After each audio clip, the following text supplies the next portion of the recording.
Hello guys, চলে এলাম আমি আবারও একটা নতুন ভিডিও নিয়ে তোমাদের সামনে। তা আজকে দেখাবো ফিনিশিং মারার পর কেমন দেখায় বা কেমন হয়। ফিনিশিং হওয়ার পর দেখাবো। এই যে আপনাদের সামনে ফিনিশিং হয়েছে দেখতে পাচ্ছেন।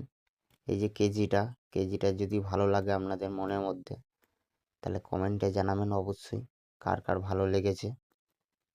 ফিনিশিংয়ের সম্পূর্ণ ভিডিওটা দেখানো হবে ফিনিশিং মারার পর। সেই ভিডিওটাই দেখাচ্ছি আপনাদেরকে। যদি ভালো লেগে থাকে লাইক কমেন্ট শেয়ারটা করবেন। এমনকি পাথরের গ্লেজটা কেমন হয়েছে বা পালিশটা কেমন হয়েছে কমেন্টে জানাবেন। যদি পালিশ ভালো লেগে থাকে তার জন্য একটা লাইক করবেন।